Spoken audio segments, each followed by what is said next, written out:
है 2021 में इसको बोलना कि कोई तरह प्रपोजल आएगा तो उसके बारे में घर बात करे, लेकिन ऐसा नहीं कि आप किसी तरह से कहो कि हमने अपने कास्ट बिरादरी से हटकर नहीं करनी जी। तो इसका मतलब लव मैरिज करेगी क्या? नहीं, लव मैरिज एक अलग चीज होती है। लव मैरिज होता है गंधर्व विवाह, जिसमें लड़का या लड़की के पेरेंट्स अगर तैयार नहीं होते तो वो भाग लेते हैं कि शादी करके घर आते हैं। ऐसा नहीं करेगी ये। इसकी पत्री में with the blessings of the parents शादी होनी है, लेकिन आपने मीन मेख निकालने के बजाय बच्ची आपकी बड़ी सियानी है, ये खुद ही सब कुछ देख लेने वाली इंसान है, बहुत अच्छी डॉक्टर भी बनेगी। अच्छा वैवाहिक जीवन तब बनेगा जिसमें इसको अपनी चॉइस का थोड़ा सा मौका जरूर दीजिएगा। जी समझ गए? इसको एक शनि का कवच जरूर पहना दो। अगर अफोर्ड करते हो तो नीलम पन्ना और डायमंड गले में पहना के रखो। जी आचार्य जी, उसकी कानी उंगली में पन्ना धारण करवाए हैं। सिर्फ नहीं, सिर्फ पन्ना कुछ नहीं करेगा। इसको सहायक रत्न चाहिए, नीलम पन्ना और डायमंड, त्रिशक्ति कवच।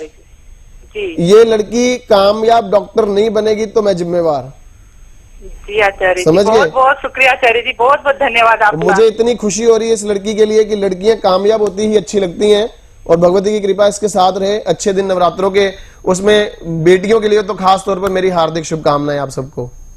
तो फिलहाल हमने इनसे ही बात कर ली और बहुत अहम बातें बताई, लेकिन आचार्य जी जिस तरह हम अपने मुख्य विषय के बारे में बात कर रहे थे जी। जो बच्चे हैं वो अपना विषय चुनते हैं, लेकिन कहीं ना कहीं उसमें सफल होने के लिए अलग अलग तरह की बातें उपाय आपसे जानना। मैं बता देता हूँ, कोई दिक्कत नहीं, कि जब आपके विशेष तौर पर 5th हाउस, जिसे हम एक्टिव हाउस कहते हैं, आपकी जन्म पत्री में चॉइस्ड एजुकेशन का, कि आपने क्या विद्या का क्षेत्र अडॉप्ट किया है, अगर सूर्य का 5th भाव के साथ रिलेशन है तो क्या करना है आपको? सिंपल और बहुत सोबर सी उपाय है आपके लिए। उपाय एक सिंपल सा क्या करना है, 5.25 मीटर सूती कोई भी कलर का कपड़ा जो है वो आप किसी ब्राह्मण को संडे वाले दिन गिफ्ट कर दीजिए। 1 टाइम ये उपाय कर दीजिए, अपने एग्जाम्स अच्छे से दीजिए और अपने मन में ये प्रार्थना लगाएं कि उस ब्राह्मण के द्वारा, उस पंडित जी के द्वारा दिए गए आशीर्वाद से मेरे अच्छे रिजल्ट्स की प्राप्ति हो। यह उपाय 5th भाव के साथ अगर सूर्य संबंधित है, और इस समय में ये उपाय आपको कर देना चाहिए। दूसरी बात, अगर चंद्रमा आपके 5th हाउस के साथ एक्टिवली रिलेटेड है, 5th हाउस के लॉर्ड के साथ बैठा है या उसको दृष्टि दे रहा है, तो क्या करना है आपने? कोशिश करो कि आप आंखों के किसी चैरिटेबल हॉस्पिटल में दवाइयां दान करके आइए। सोमवार वाले दिन आप नहीं जा सकते, आपका हाथ लगवाकर परिवार का कोई सदस्य ये उपाय कर दे, कोई दिक्कत नहीं है। मंगल अगर 5th हाउस के साथ को रिलेटेड है, क्या करना है? खास तौर पर अपने घर में आप अपने नंबर ऑफ एज के कंप्लीटेड ईयर्स के बराबर छुहारे लीजिए, जो आमतौर पर ड्राई फ्रूट की दुकान पर मिल जाते हैं आपको।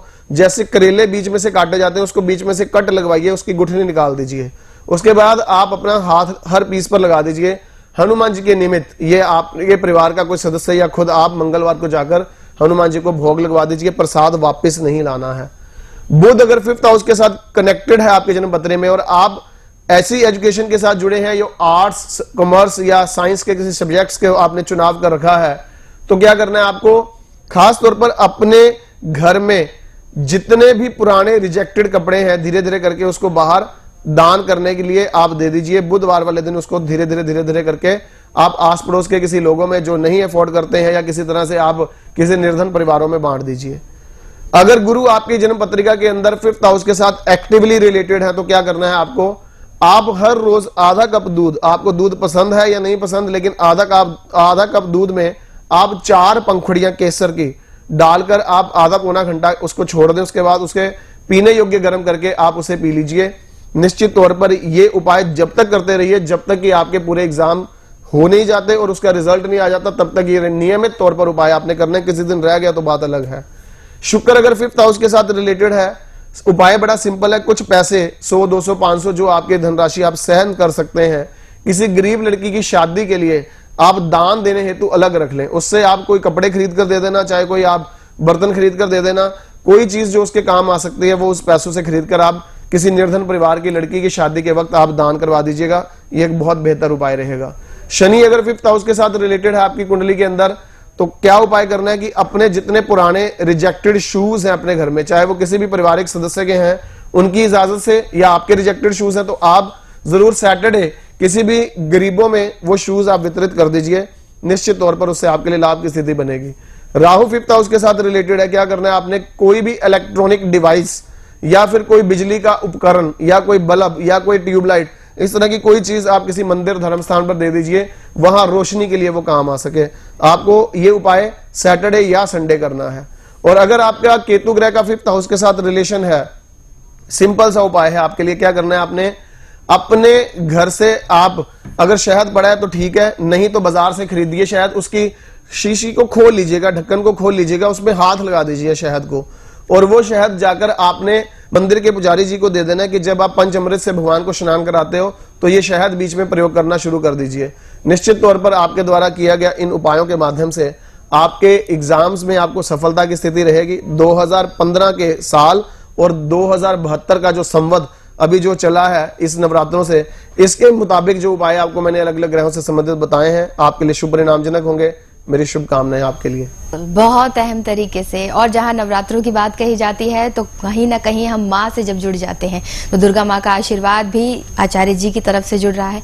और यही बात आप लोगों के लिए भी है कि आखिरकार आप किस तरह से सानिध्य प्राप्त कर सकते हैं। आपके स्क्रीन पर लगातार नंबर उपलब्ध है, बस आपकी तरफ से अपॉइंटमेंट लेने की देरी है। अपॉइंटमेंट लीजिए, अपनी समस्याएं उनके समक्ष रखिए, और जिस तरह सांकेतिक ज्योतिष के आधार पर आप समझ पा रहे हैं कि बहुत कुछ आपके बारे में बयां किया जा सकता है, तो आप जुड़ सकते हैं और आप जान सकते हैं। और आचार्य जी, आपने बहुत अहम तरीके से तमाम चीजों को समझाया और हमारे दर्शकों के सवालों के जवाब दिए। बहुत बहुत धन्यवाद। जय माता दी। जय माता दी। खुशखबरी, अगर आप दिल्ली एनसीआर या उसके आसपास के क्षेत्र में रहते हैं तो आप प्रत्येक सप्ताह में मंगलवार और बुधवार को अपने गुरुजी आचार्य रमित मलिक जी से व्यक्तिगत तौर पर मिलकर अपनी समस्याओं का समाधान प्राप्त कर सकते हैं। तो देर न करें, आज ही अपॉइंटमेंट के लिए संपर्क करें 0161 5055 455 और 0161 5055 466 पर 0161 5080070 और 0161 5080090 पर